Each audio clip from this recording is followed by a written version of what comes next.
Hello, and welcome to the Journeys of Folco Hornblower, the One Ring 2nd Edition Strider Mode adventure, written and narrated by me, Ryan Hewlett. Book 2, Chapter 3, Part 2.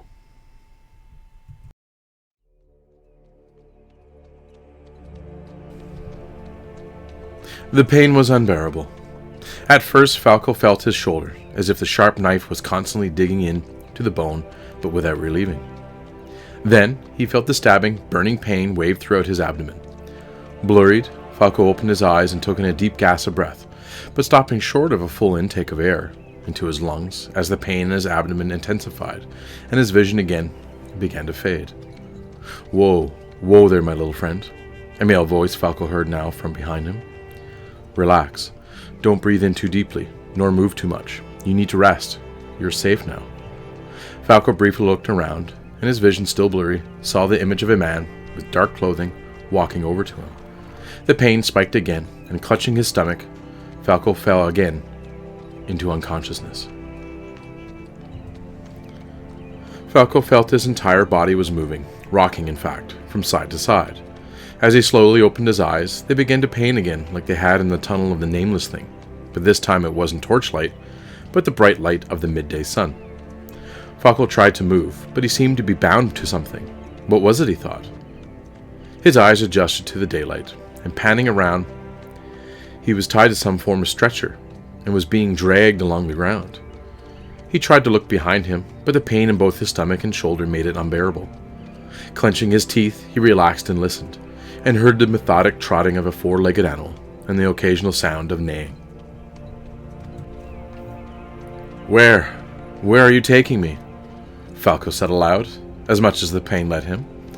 The horse stopped trotting, and Folco heard behind him someone dismounting, cloak being tucked behind, and a shadow of a man came over Falco's vision. "To Bree, my young friend. You are on no sheep to get there yourself," said the man, now standing in clear view in front of Folco. Before him stood a man of the wild, or so he thought, based on his garments. A dark green hood shaded his face from the complete view, a long cloak wrapped around his shoulders, and he wore a leather shirt and well-seasoned leggings and boots. A sword hung from his sheath off to his belt to the left side, and a large bow was slung across his back. He stood with careful awareness of his surroundings, and a confidence in his abilities alone out in the wild. Folco knew him as a ranger of the north, and a smile came across his face, as he knew he was in good hands. What happened? Last I remembered, I was ambushed by a lone farmhouse." Folco, now again feeling the pain of his wounds, closed his eyes and took some short, quick breaths, but remained conscious. "Yes, you were.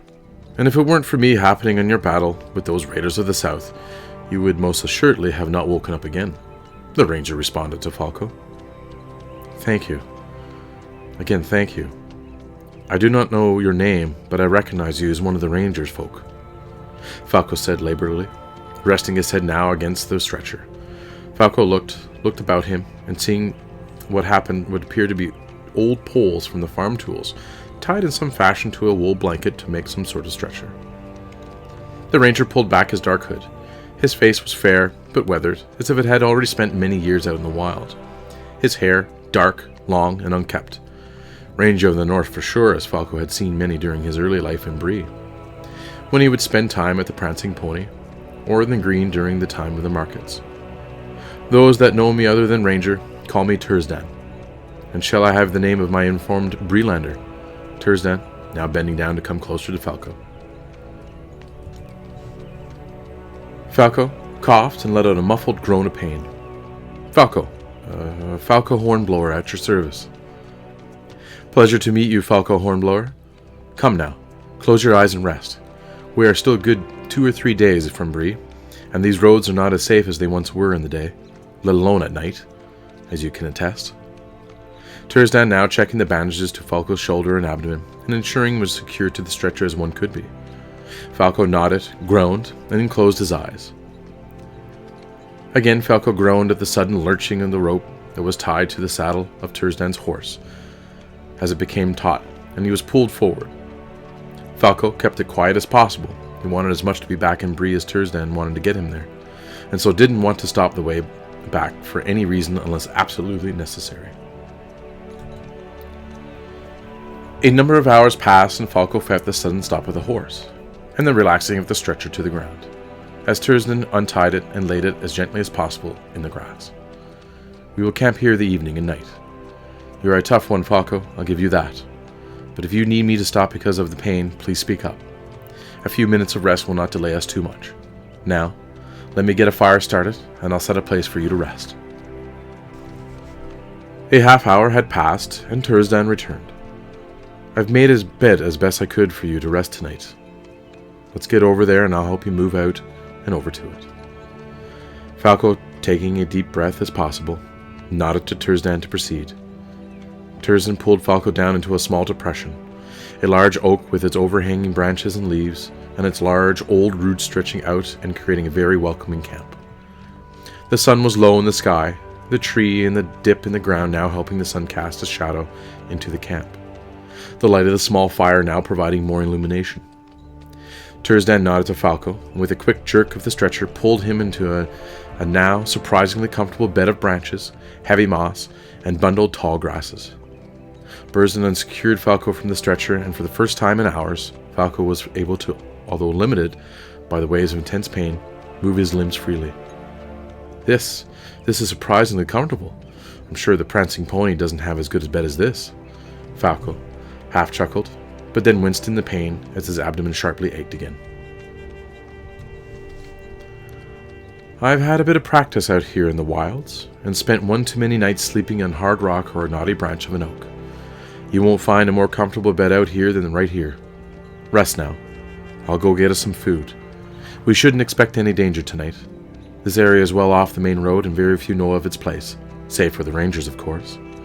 I've set your belongings next to you, here, and I won't be long. With that, Tursdan quickly disappeared into the wooded area.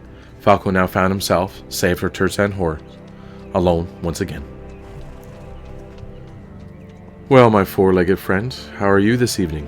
Folco said to Tursdan's horse. The horse neighed and nodded his head up and down. That is good. I'm glad you're here. Folco rested his head and closed his eyes, seeing now images of Bree, his home in the hill, and Billy his pony, peacefully grazing along the pathway. I'll soon be home, my friend. 4 days had passed since the battle at the lone farmhouse along the greenway north of Bree, before the circular-shaped hedge and the hill of Bree came into view, as Folco, still in the stretcher, and Tursdan, guiding his horse, stopped on a small ridge overlooking the valley. Tursdan dismounted, and relaxing the tension on the stretcher, helped Folco up and onto his feet. Folco grimaced in pain as he stood now, overlooking the valley. Bree and Bree-Hill clearly in view, the midday sun shining brightly down upon it. This is where we part ways, Folco. Sorry I can't bring you any further. I have matters to attend to further north from where I found you, Tursdan reluctantly saying. We will meet again, I am sure, Folco, and if you ever do need help again, I do frequent the pony when I'm down this way. Who knows? Maybe I'll accompany you back into the Shire, as I wouldn't mind some of the peace I've heard exists there. Although, if it is true what you have told me these past days, then there's more to the Shire than meets the eye.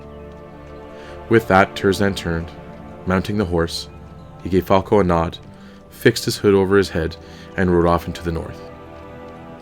Folco coughed and watched until Tursdan was out of sight, turning ever so gently to face the valley below, his homeland in clear view. Folco smiled and shuffled down, bracing himself with his trusty spear. Folco reached the outer north gate of the hedge wall. As he approached, he was met by one of the watchmen, now running towards him. "Aye, lad, what happened to ye?" The watchman excitedly speaking aloud to Folco. "Oh, just a casual chat with some southerners to the north." Folco smiled, chuckled, but then coughing due to the pain he now experienced, coursing through his shoulders and abdomen. "Ha! Casual! Southerners, you say? Foul lot they be, and it seems to be more common than not nowadays. Here, let me help you along. Mr. The watchman now helping Folco past the open gates. "Folco, Hornblower, of Bree-Hill," proudly Folco responded. "Folco it is. What I meant, good sir. Glad you made it home safely. Looks like you need the rest. I'll see about getting you up there in due course. If you want to wait a bit, I'll bring you myself, once I find someone to cover the gate here. The watchman ushered him into the small shack where the men who's on watch sit during bad weather, eat their meals, and take a quick nap when no one is looking. An hour passed and the watchman's replace arrived, and Folco lifted himself, with the help of the watchman, into the bed of a small cart. Folco rested himself on the side wall of the cart, and smiled as he looked about the town of Bree. He didn't realize until now how much he had missed the comfort sights and sounds of Bree since a little under 2 months ago. Passing the lower slopes of Bree-Hill, stone houses, blacksmiths' workshops, tailors, leather workers, and all other manners of tradesmen were busy about their business, taking no mind of Folco, and he was glad. He knew most of the people here, growing up, of course, just on the hill above, running errands for his father and grandfather, and helping out, of course, with some of those, when he needed some extra coin as a young tween. Rounding one of the switchbacks as the path would wound its way up the hill, Folco looked down at an activity in the quarry. Still amazed him in the amount of rock Bree-landers have cut out of there all these generations. Now a bit of ways up and round the upper hillside, Newtown, most of Bree calls it, although Folco found this funny considering his family has been traced to be living here, much like the rest of the Bree-Hobbits, for nigh 1,000 years or more. So new it is not. Here, my place is here, Folco said to the watchman, pulling up to the well-worn and weather-stone path. Not much had changed since Folco left. The home he's known that the Hornblower family of Bree have lived in was nondescript as most of the homes on the hill, and unlike the Smales of the Shire, the Hobbit Bree-landers, much like the big folk below, have built homes of stone and wood. Low, one-story buildings with square doors instead of the round ones Folco noticed in the Shire. What was common, however, was the love of things that grow, and all the homes were fronted with colorful, fenced gardens. I'm indebted for your help. I thank you. Folco hobbled up to the watchman, now looking down at him even more than before. Folco nodded and shook his outstretched hand. When I'm further on the Ment, I'll drop by and say hello. Anything that you're in need over that I might be able to help with? The watchman chuckled and smiled. Don't think anything of it. Aye, if a Bree-lander can't help another Bree-lander get home, what are we doing here? Folco smiled. Fair enough. I think of something to express my gratitude. Stay safe, my friend. Folco turned around to face his family home. The garden was in full bloom, with a wide array of carefully planted flowers, reds, purples, yellows, and whites.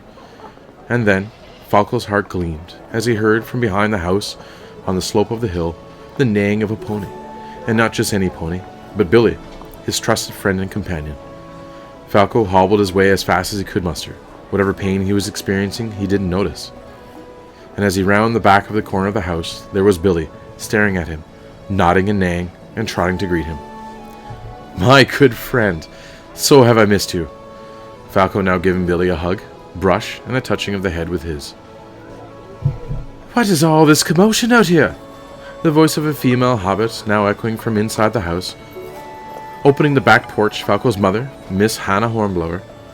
By the word, is that really you, Folco? She exclaimed, now running and pulling Folco around and giving him the biggest hug. Folco winced in pain, groaned, and let out a couple of hurting coughs. What on earth happened to you? See, I told your father you shouldn't have pulled you back when you left. Now look at you. Now you come inside and tell me what happened. You best not be going out again, I tell you that. Shaking Folco and releasing him, he turned around and proceeded back inside. Folco now, half unconscious from the resulting influx of pain, rested up against Billy. I think I would have chanced a night with a nameless thing again, Billy, than to have to come home back here like this. Although he had no idea what Folco was talking about, Billy neighed in agreement.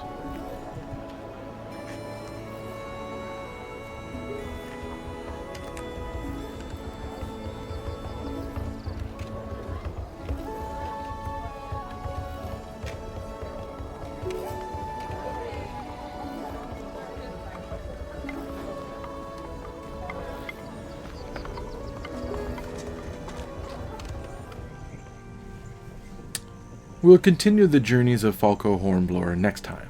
If you like the story and the content I'm creating, please like, comment, share, and subscribe. Check out the other videos I'm creating called Riddles in the Dark, as I attempt to learn and describe the rules of the One Ring RPG for new players and old of the game. Again, thank you for watching. Cheers.